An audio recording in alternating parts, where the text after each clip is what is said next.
اللہ سبحانہ تعالیٰ کا بہت زیادہ شکر ہے کہ آج ہم اس کے نام پر یہاں جمع ہیں، اس کا ذکر کرنے کے لیے، اس کا شکر ادا کرنے کے لیے، اور اس کی بھیجی ہوئی کتاب اور اس کے رسول صلی اللہ علیہ وسلم کی سنت سے اپنی زندگی میں رہنمائی حاصل کرنے کے لیے۔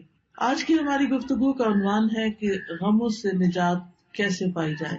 اگر دیکھا جائے تو ہر انسان کسی نہ کسی مسئلے کا شکار ہے، کہیں نہ کہیں اس کی زندگی میں کوئی ایسی چیز ہے جو اسے بے چین رکھتی ہے، پریشان رکھتی ہے، غمگین رکھتی ہے۔ اس میں ہوتا یہ ہے کہ انسان پھر اپنی صلاحیتوں، قوتوں، طاقتوں سے جو اللہ تعالیٰ نے اس کو دی ہیں، ان سے وہ بھرپور فائدہ نہیں اٹھا سکتا۔ تو سب سے پہلی بات تو یہ ہے کہ سوال یہ پیدا ہوتا ہے کہ یہ غم آتے کیوں ہیں، غم محسوس کیوں کرتا ہے انسان، یہ پریشانیاں، یہ مشکلات، یہ تکالیف ہماری زندگی میں کیوں ہیں۔ تو اس سلسلے میں جب ہم قرآن مجید کی طرف رجوع کرتے ہیں تو پہلی بات ہمیں یہ پتہ چلتی ہے کہ اللہ تعالیٰ نے انسان کو امتحان کے لیے پیدا کیا، اس لیے وہ اس انسان پر طرح طرح کی آزمائشیں اور مشکلات بھیجتا رہتا ہے تاکہ وہ دیکھے کہ انسان ان میں کرتا کیا ہے، انسان کا طریقہ کیا ہے۔ قرآن مجید میں آتا ہے سورۃ الملک، جو ہر روز رات کو آپ پڑھتے ہیں، کیونکہ نبی صلی اللہ علیہ وسلم رات کو سورۃ الملک اور سورۃ الف لام میم السجدہ پڑھے بغیر سویا نہیں کرتے تھے، یہ آپ کی سنت ہے۔ یہ سورت قبر کے عذاب سے بچانے والی بھی ہے۔ اس سورت کے شروع میں اللہ تعالیٰ فرماتے ہیں تبارک الذی بیدہ الملک وہو علی کل شیء قدیر الذی خلق الموت والحیاۃ لیبلوکم ایکم احسن عملا وہو العزیز الغفور۔ بہت بابرکت ہے وہ ذات جس کے ہاتھ میں کائنات کی بادشاہت ہے اور وہ ہر چیز پر قادر ہے۔ وہو علی کل شیء قدیر الذی خلق الموت والحیاۃ لیبلوکم، اس نے موت اور زندگی کو بنایا تاکہ تمہارا امتحان لے، تمہیں آزما کر دیکھے، کیا ایکم احسن عملا، کہ تم میں سب سے اچھے کام کون کرتا ہے۔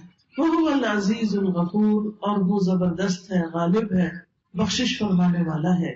تو اس سے یہ پتہ چلتا ہے کہ یہ زندگی ایک امتحان ہے، اور امتحان ایک مشکل چیز ہوتی ہے۔ اس میں ہمیشہ انسان کے حالات اس کی مرضی کے مطابق نہیں ہو سکتے، اس پر کہیں نہ کہیں سے کوئی نہ کوئی ایسی آزمائش، کوئی امتحان، کوئی تکلیف، کوئی تنگی آتی رہے گی تاکہ یہ دیکھا جائے کہ انسان کرتا کیا ہے، کیا پھر بھی یہ اللہ سے راضی رہتا ہے، کیا پھر بھی یہ اللہ کی طرف رجوع کرتا ہے، کیا یہ واقعی اللہ کا بندہ بن کے رہتا ہے، یا اس آزمائش کی گھڑی میں پھسل جاتا ہے اور شیطان جو ہر وقت اس کو اچکنے کے لیے تیار ہے وہ اس کا نوالا بن جاتا ہے۔ پھر اسی طرح یہ بات بھی یاد رکھنی چاہیے کہ انسان پر بہت سی تکلیفیں اس کے اپنے اعمال کی وجہ سے ہی آتی ہیں۔ سورۃ الشورى میں اللہ تعالیٰ فرماتے ہیں وَمَا أَصَابَكُم مِّن مُّصِيبَةٍ فَبِمَا كَسَبَتْ أَيْدِيكُمْ وَيَعْفُو عَن كَثِيرٍ، اور جو بھی تمہیں کوئی مصیبت پہنچی تو وہ اس وجہ سے ہے جو تمہارے ہاتھوں نے کمایا، یعنی تمہارے اپنے اعمال کی وجہ سے تمہارے لیے بہت سی مشکلات کھڑی ہوئی ہیں، اور وہ بہت سی چیزوں سے درگزر کر جاتا ہے، یعنی ان پر تو وہ سزا دیتا بھی نہیں، ان پر تو وہ تمہیں کسی پریشانی میں مبتلا نہیں کرتا، بلکہ تمہارے گناہوں کے باوجود، تمہاری زیادتیوں کے باوجود بھی وہ تمہیں اپنی عنایتوں اور نوازشوں سے معمور رکھتا ہے۔ پھر اسی طرح یہ ہے کہ انسان بعض اوقات اللہ کی عبادت سے منہ موڑتا ہے، اللہ کے ذکر سے منہ موڑتا ہے تو اس پر کوئی تکلیف آ جاتی ہے، کیونکہ اللہ نے ہمیں اپنی عبادت کے لیے پیدا کیا ہے۔ سورۃ الذاریات میں آتا ہے وَمَا خَلَقْتُ الْجِنَّ وَالْإِنسَ إِلَّا لِيَعْبُدُونِ، کہ میں نے جن و انس کو اپنی عبادت کے لیے پیدا کیا ہے۔ تو انسان جب اللہ کی عبادت سے منہ موڑ کر دنیا کا بندہ بننے لگتا ہے تو اللہ تعالیٰ اس کو واپس اپنی طرف لانے کے لیے کسی تکلیف میں مبتلا کرتا ہے تاکہ یہ بندہ اللہ کو یاد کرے۔ اور جو شخص مستقل طور پر اللہ سے روگردانی کر لیتا ہے اللہ کی یاد سے، تو اللہ تعالیٰ اس کے لیے دنیا کی زندگی بھی تنگ کر دیتے ہیں۔ اللہ تعالیٰ کا فرمان ہے سورۃ طٰہٰ میں وَمَنْ أَعْرَضَ عَنْ ذِكْرِي فَإِنَّ لَهُ مَعِيشَةً ضَنْكًا وَنَحْشُرُهُ يَوْمَ الْقِيَامَةِ أَعْمَىٰ، جو کوئی میرے ذکر سے منہ موڑے گا میں اس کی زندگی تنگ کر دوں گا اور قیامت کے دن اس کو اندھا اٹھاؤں گا، یعنی اس کی صرف یہ زندگی ہی نہیں پریشانیوں والی ہوگی بلکہ آگے بھی بڑی پریشانی ہے، یعنی اس کے لیے بہت بڑی مشکلات ہیں اگلی زندگی میں بھی. لیکن وجہ کیا ہے؟ وجہ ہے اللہ کے ذکر سے منہ موڑنا، اللہ کی یاد کا زندگی میں نہ ہونا. یہ انسان کے لیے پریشانی کا باعث بنتا ہے. سورۃ الزخرف میں اللہ تعالیٰ فرماتے ہیں مَن یعش عن ذکر الرحمن نقیض لہ شیطانا فہو لہ قرین.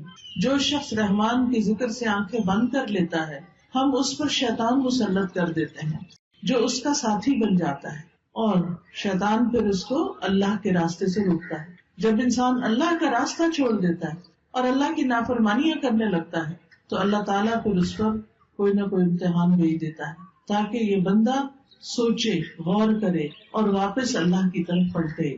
جب انسان اللہ کی عبادت سے روگردانی کرتا ہے تو دنیا میں بھی محتاجی کا شکار رہتا ہے، خواہ اس کے پاس بہت کچھ بھی ہو لیکن اس کے دل کی محتاجی اور پریشانی نہیں جاتی. حدیث میں آتا ہے اللہ سبحانہ وتعالیٰ فرماتے ہیں، حدیث قدسی ہے، صحیح ترمذی کی روایت ہے، اے ابن آدم تم اپنے آپ کو میری عبادت کے لیے فارغ کر لو، میں تمہارے دل کو بے نیازی سے بھر دوں گا اور تمہاری محتاجی دور کر دوں گا. یعنی تم میری عبادت کے لیے وقت نکالو تو میں تمہارے دل کو غنی کر دوں گا. حالات تو نہیں بدلتے مگر دل کی حالت بدل جاتی ہے اللہ کی عبادت سے. دل مضبوط ہو جاتا ہے، دل کے اندر اللہ کا توکل آتا ہے، دل کے اندر ایسا یقین آتا ہے کہ انسان کو بڑی بڑی مشکلات بھی معمولی لگتی ہیں. اور جب دل میں ایمان نہیں ہوتا، توکل نہیں ہوتا، یقین نہیں ہوتا، امید نہیں ہوتی، مایوسی ہوتی ہے تو رائی بھی پہاڑ لگتی ہے. اور اس طرح مشکلات اور مصیبتوں کے پہاڑ ہر طرف اس کو کھڑے نظر آتے ہیں. تو اس کا حل کیا بتایا کہ اگر تم عبادت کرو گے تو میں تمہارے دل کو بے نیازی سے بھر دوں گا، تمہاری محتاجی دور کر دوں گا. لیکن اگر تم ایسا نہیں کرو گے تو میں تمہارے دونوں ہاتھ کاموں میں مشغول کر دوں گا اور اس کے باوجود تمہارا فقر دور نہیں کروں گا. یعنی تم سارا دن کام کرو گے، محنت کرو گے، لیکن پھر بھی تمہاری محتاجی اپنی جگہ کھڑی رہے گی کیونکہ وہ دل کی محتاجی ہوگی نا، دل کے اندر پریشانی ہوگی. تو یاد رکھیے کہ صرف دنیا کی فکر کرنے سے معاملات سلجھنے کی بجائے بگڑنے لگتے ہیں. صرف دنیا دنیا دنیا، ہر وقت صبح اٹھتے ہی دنیا کی فکر، دن کو دنیا کی فکر، رات کو سوتے ہوئے دنیا کی فکر. تو رسول اللہ صلی اللہ علیہ وسلم نے اس کے بارے میں فرمایا جس شخص کا مقصد اور پریشانی یا غم دنیا کا ہو اور وہ دنیا کا ہی ہو کر رہ جائے اور وہ اسی کی نیت رکھتا ہو تو اللہ تعالیٰ اس کا فقر اس کی آنکھوں کے سامنے کر دیتے، یعنی پھر اللہ تعالیٰ بھی اس کو اس کے حال پر چھوڑ دیتے. وہ دنیا کے لیے زیادہ کنسرن ہے، زیادہ فکر مند ہے تو اللہ تعالیٰ اس کو اسی کے حوالے کر دیتے ہیں اور اس پر اس کے معاملات بکھیر دیتے ہیں. اس کو سمجھ نہیں آتا کہاں سے شروع کروں اور کہاں پر ختم کروں، اور اس کو اس سے اتنا ہی ملتا ہے جو اس کے لیے لکھ دیا گیا ہو. اور جس شخص کا مقصد اور حرص آخرت ہو اور وہی اس کا ہدف بن جائے اور وہ اسی کی نیت کرتا ہو، یعنی اس کا ہم و غم آخرت ہے کہ کل کیا ہوگا، دنیا کی زندگی تو گزر جائے گی، میرا کل کو کیا بنے گا جب میں اللہ کے حضور پیش ہوگا، وہاں میرا ٹھکانہ کیا ہوگا. جو شخص اس فکر میں مبتلا ہو جاتا ہے تو اللہ تعالیٰ اس کے دل میں غرار ڈال دیتے ہیں، دنیا کی طرف سے اس کا دل مطمئن کر دیتے ہیں، اس کے معاملات کو یکجا کر دیتے ہیں اور اس کو پھر اپنی حاجتوں کے لیے بھاگنا نہیں پڑتا، دنیا ذلیل ہو کر اس کے پاس آتی ہے. تو اس لیے ہم سب کو یہ دیکھنا چاہیے کہ ہم کس چیز کے لیے زیادہ فکر مند ہیں. دنیا تو چند دن کی ہے، دنیا کی حیثیت تو ایک مچھر کے پر برابر بھی نہیں. دنیا کا بڑے سے بڑا نقصان ایسا ہی ہے جیسے مچھر کا پر ٹوٹ کے گر گیا ہو، لیکن اصل نقصان، اصل مشکل، اصل پریشانی تو آخرت کی پریشانی ہے جس کے لیے ہم سب کو فکر مند ہونے کی ضرورت ہے. دنیا کی فکر کرنے والے سے رب کی بے نیازی ہوتی ہے. نبی صلی اللہ علیہ وسلم نے فرمایا جو اپنے غموں کو ایک ہی غم بنا لے، جو اپنے غموں کو ایک ہی غم بنا لے اور وہ آخرت کا غم ہو تو اللہ اس کے دنیا کے غموں سے اسے کفایت کرے گا، اس کے دنیا کے غم دور ہو جائیں گے. اور جس کو پریشانیاں ادھر ادھر بھٹکا کر لے جائیں اللہ اس کی پرواہ نہیں کرے گا کہ وہ دنیا کی کس وادی میں ہلاک کر کے دیتا ہے. تو اس لیے غموں سے بچنے کا، غموں سے نجات کا اصل طریقہ کیا ہے کہ دنیا کی بجائے آخرت کی فکر زیادہ لگا لی جائے. یاد رکھیے جہاں دنیا کی حرص زیادہ ہوتی ہے، دنیا کی محبت زیادہ ہوتی ہے، وہاں اللہ کی محبت میں کمی آ جاتی ہے، وہاں پر اللہ کی محبت میں کمی آ جاتی. نبی صلی اللہ علیہ وسلم نے فرمایا قیامت قریب آ چکی ہے، لیکن لوگوں میں دنیا کی ہی ہرس بڑھے گی، یعنی جتنی جتنی قیامت قریب آ رہی ہے اتنی اتنی دنیا پھیلتی جا رہی ہے ان کے سامنے، اور اس کی محبت اور اس کے پیچھے بھاگنا اور زیادہ بڑھتا جا رہا ہے، اور اللہ سے دوری میں ہی اضافہ ہوگا۔ پھر اسی طرح ہم دیکھتے ہیں کہ جب ہم دنیا کو زیادہ امپورٹنس دیتے ہیں تو دنیا کا چھوٹا سا نقصان بھی انسان سے برداشت نہیں ہوتا، لیکن جب انسان یہ سمجھتا ہے کہ کوئی بات نہیں، یہ چیز چلی گئی تو ہم بھی تو اللہ کی طرف جانے والے ہیں، جیسا کہ سورۃ البقرہ میں آتا ہے وَلَنَبْلُوَنَّكُمْ بِشَيْءٍ مِّنَ الْخَوْفِ وَالْجُوعِ وَنَقْصٍ مِّنَ الْأَمْوَالِ وَالْأَنفُسِ وَالثَّمَرَاتِ وَبَشِّرِ الصَّابِرِينَ الذين إذا أصابتهم مصيبة قالوا إنا لله وإنا إليه راجعون أولئك عليهم صلوات من ربهم ورحمة وأولئك هم المهتدون۔ کہ اللہ سبحانہ وتعالیٰ کی طرف سے آزمائش تو ہوگی، امتحان تو ہوگا، لیکن ایسے موقع پر جو یہ کہے انا للہ وانا الیہ راجعون، کہ بے شک ہم اللہ کے لیے ہیں اور اسی کی طرف لوٹ کر جانے والے ہیں، تو ایسے لوگوں پر اللہ کی رحمت اور نوازشیں ہوتی، اللہ کی رحمت ہوتی، اور ایسے لوگ ہدایت پانے والے ہوتے۔ تو بات یہ ہے کہ تکلیفیں تو آئیں گی، یہ تو اللہ تعالیٰ نے خود ہی فرما دی کہ ہم ضرور آزمائش کریں گے، ضرور امتحان لیں گے، خوف سے، بھوک سے، جان مال پھلوں کی کمی سے، لیکن خوشخبری ہے صبر کرنے والوں کے لیے۔ یعنی جب ان کی زندگی میں کوئی چیز کم ہوتی، مثلاً کوئی بچہ فوت ہو گیا، بہن بھائیوں میں سے کوئی چلا گیا، کاروبار چلا گیا، کوئی کاروبار کو نقصان ہو گیا، جاب چلی گئی، کوئی اور حادثہ ہو گیا کہ جس سے بڑا نقصان ہو گیا، تو اب یہ سب چیزیں تو زندگی میں روز کا معمول ہے، کبھی کوئی چیز پیش آتی ہے، کبھی کوئی چیز پیش آتی ہے۔ تو بتایا گیا کہ وہ ایسے موقع پر کیا کہتے ہیں اور کیا کرتے ہیں، انا للہ و انا الیہ راجعون، یعنی وہ اللہ کی طرف رجوع کر لیتے ہیں، اور صبر کے ساتھ کیا کہتے ہیں کہ بے شک ہم بھی اللہ کے لیے اور اللہ ہی کی طرف واپس جانا ہے۔ یعنی جو ہمارا کوئی رشتہ دار چلا گیا یا مال چلا گیا یا کوئی اور یعنی کہ کوئی کھیتوں میں یا کاروبار میں یا کسی کیے ہوئے کام میں کوئی نقصان ہو گیا، تو وہ کہتے ہیں اس میں بھی کوئی خیر ہوگی، اس میں بھی میرے لیے اجر ہے، اس میں بھی کوئی بھلائی ہے، میرا کوئی پیارا چلا گیا لیکن میں اللہ سے امید نہیں چھوڑوں گی، کیونکہ اللہ ہے نا۔ حتیٰ کہ اگر کسی عورت کے شوہر بھی فوت ہو جائے اور اگر اس کا اللہ پر بھروسہ ہو تو اس موقع پر بھی اللہ تعالیٰ اس کا دل تھام لیتا ہے، اور وہ کیا سوچتی ہے کہ ایک انسان تو گیا ہے مگر اللہ تو زندہ ہے، اللہ لا الہ الا هو الحی القیوم، اللہ ہے نا۔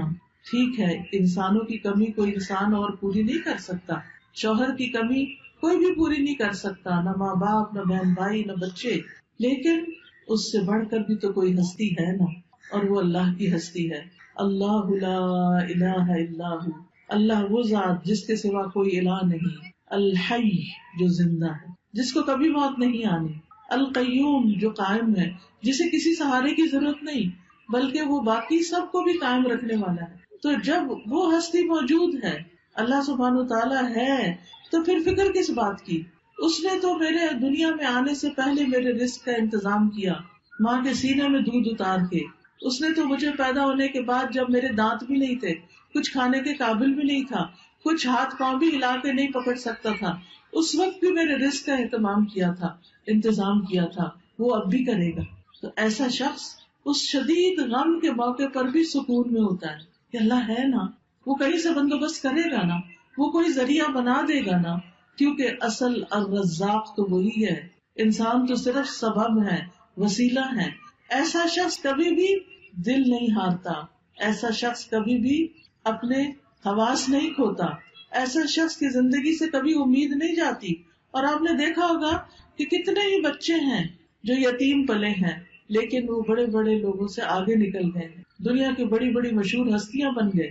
باپ کی کمی سے ان کی زندگی میں سب کچھ ختم نہیں ہو گیا، اللہ نے دوسرے ذرائع سے ان کی مدد کی، کیونکہ اصل اسباب تو اللہ کے ہاتھ میں ہے اور تمام چیزیں وہی پوری کرنے والا ہے۔ یاد رکھیے، اللہ کے پاس ہر مسئلے کا حل ہے، وہ ہر چیز پر قدرت رکھتا ہے۔ لہذا رنج اور غم سے، مشقت اور پریشانی سے نجات پانے کے لیے سب سے پہلا کرنے کا کام کیا ہے؟ اللہ پر بھروسہ، اللہ سے مضبوط تعلق، اللہ پر ایمان، یقین، توکل، اس سے امید، اسی کا ڈر اور اسی کی طرف لوٹ کر جانے کی فکر. یاد رکھیے دنیا کے سارے خزانے اللہ کے ہیں، سارے خزانوں کا مالک وہ ہے. وَلِلَّهِ خَزَائِنُ السَّمَاوَاتِ وَالْأَرْضِ وَلِلَّهِ مُلْكُ السَّمَاوَاتِ وَالْأَرْضِ. آسمانوں کی بادشاہت، زمین کی بادشاہت ساری کی ساری اللہ کے پاس ہے. وَاللَّهُ عَلَى كُلِّ شَيْءٍ قَدِيرٌ. اور اللہ ہر چیز پر پوری طرح قادر ہے، پوری قدرت رکھتا ہے. لہذا کیا یقین رکھنا ہے کہ سارے خزانے تو اس کے پاس ہیں، مجھے اس سے مانگنے ہیں. لہذا انسان سب انسانوں سے نظر ہٹا کے اللہ سبحانہ تعالیٰ کی طرف امید رکھتا ہے، اس سے مانگتا ہے. یا اللہ تو میرا رازق ہے، تو پتھر کے اندر ایک کیڑے کو بھی رزق پہنچاتا ہے، تو کیا مجھے نہیں رزق دے سکتا؟ آسمان و زمین کی مخلوق کو دے رہا ہے، تو دن رات دے رہا ہے اور کوئی کمی نہیں واقع ہوتی تیرے رزق میں، تو کیا مجھے نہیں دے سکتا؟ تو مجھے بھی دینے والا ہے. لہٰذا جو شخص اللہ پر یقین رکھتا ہے وہ ہر غم، ہر تکلیف میں اللہ کی طرف رجوع کرتا ہے، اللہ کی طرف پلٹتا ہے، اور اس کو یہ یاد رہتا ہے کہ ہر مسئلے کا حل اللہ کے پاس ہے. اللہ سبحانہ تعالیٰ کے سامنے اپنی حاجتیں رکھے، سجدے میں رو کر پکارے اس کو کہ اللہ تو مدد کر. کوئی بھی مسئلہ ہے جو آپ کا، اس کو سامنے رکھے، کیونکہ اللہ تعالیٰ فرماتے ہیں اَمَّن يُجِيبُ الْمُضْطَرَّ إِذَا دَعَاهُ وَيَكْشِفُ السُّوءَ. بھلا کون ہے جو لاچار کی فریاد رسی کرتا ہے جب وہ اسے پکارتا ہے اور اس کی تکلیف کو دور کرتا ہے؟ کوئی اور ہے؟ نہیں، کوئی بھی نہیں. آپ دیکھیں کہ جب انسان غمگین ہوتا ہے، دکھی ہوتا ہے، پریشان ہوتا ہے، اس کی آنکھوں سے آنسو جاری ہوتے ہیں، تو پاس پڑے ماں باپ بھی سو رہے ہوتے ہیں، باقی دنیا بھی آرام کر رہی ہوتی ہے، ہر کوئی اپنے مسئلوں میں پریشان ہوتا ہے، لیکن آپ کا رب جاگتا ہے. لا تأخذہ سنۃ ولا نوم. نہ اس کو اونگ آتی ہے نہ اس کو نیند آتی ہے. سب سوتے ہیں لیکن وہ جاگتا ہے. وہ رات کو بھی، وہ دن کو بھی، وہ صبح بھی، وہ شام بھی آپ کی دعائیں سنتا ہے.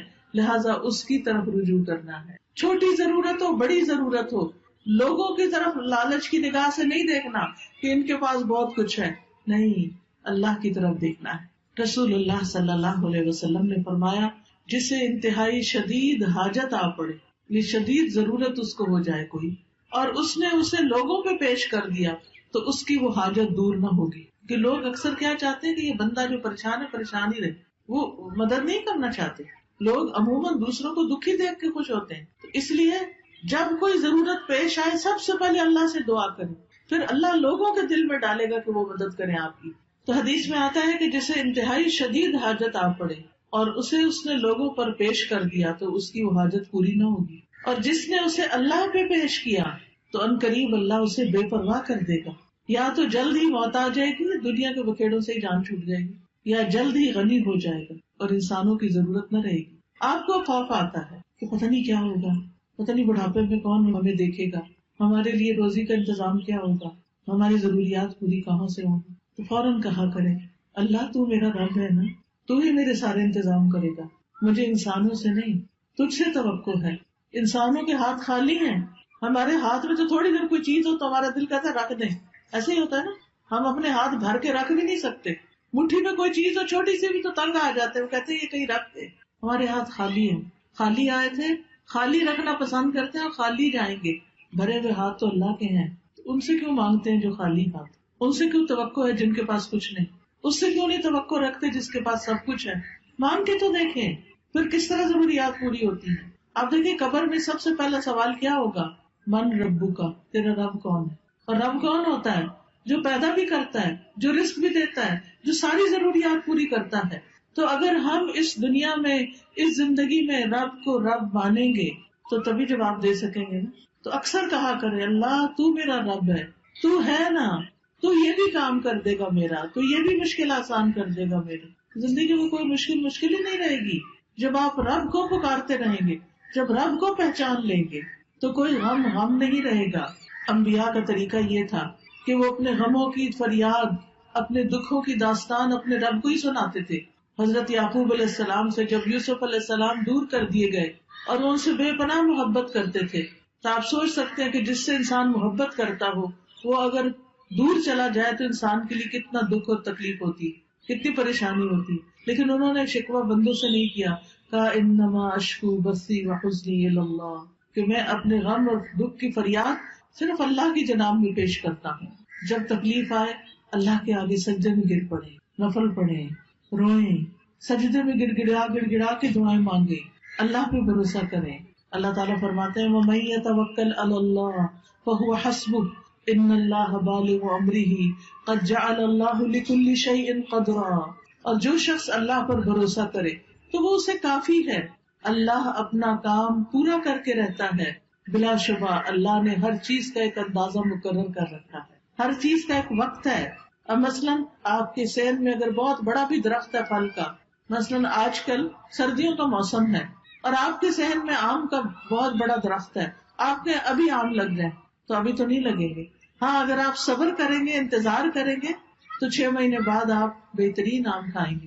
اسی طرح ہر کام کا ایک وقت ہوتا ہے. مثلاً کسی کی اولاد نہیں تو وہ اولاد کے لیے پریشان رہتا ہے تو اس کا ایک وقت ہے، اور اگر اللہ نہیں دینا چاہتا تو اس کے پیچھے بھی کوئی حکمت ہے، کوئی مصلحت ہے، کوئی فائدہ ہے، کوئی وجہ ہے، اس کو پتا ہے، ہمیں نہیں پتا کہ وہ ہمیں اولاد کیوں نہیں دے رہا.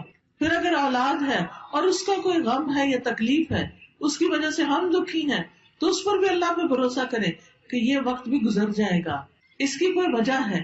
آپ دیکھیے کہ جو ایک کچا برتن ہوتا ہے اور ایک پکا برتن ہوتا ہے، پکا برتن صرف وہ ہوتا ہے جسے آگ میں تپایا جائے. اللہ بندے کا ایمان بھی مضبوط کرنے کے لیے بعض اوقات اس کو مشکلات کی بھٹی میں تپاتا ہے، پکاتا ہے، پکا ہو جائے بندہ، استقامت آ جائے اس میں، وہ اللہ کا بندہ بن جائے، وہ سب سے مایوس ہو کر وہ اللہ ہی سے امید رکھے.